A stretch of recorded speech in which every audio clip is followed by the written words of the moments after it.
Friends మనం అయితే pipe నడిపాం కదా చూడండి. మనకి 5 ఫ్లోర్లో మన సొంతలో ట్యాప్ వాడుకునేలా పెట్టాం. ఈ సొంతలో వాడుకునేలాగా. అదే మనకి ఇది వచ్చేసి 5 స్టేర్కి ఓ లైను, ఇది ప్రెషర్దే కింద స్టేర్కి ఓ లైన్ అన్నమాట. ఓకే,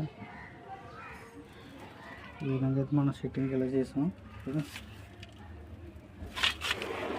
కింద అంగుళం తీసుకొచ్చి ఇక్కడ మనం రెడ్యూస్లో ఇలా సెట్ చేసాం. ఓకే, విరిగ్గా ఉంది ఇక్కడ.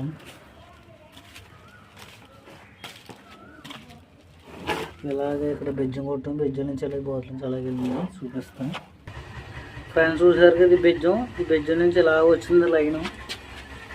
బాత్రూమ్ అంటే బాత్రూమ్ నుంచి ఇలా వచ్చి దీనికి ఇలా కనెక్టింగ్ అయ్యి ప్రెషర్ దీనికి ఇలా కనెక్టింగ్ అయింది. చూసారు కదా మిక్సర్ రేట్కి ఇలాగే మనకు ఉన్న ఇట్లకి పాయింట్లకి ఇలా కనెక్టింగ్ అయింది. అయితే ఈ విధంగా అయితే చేశాను. మరి చూడండి.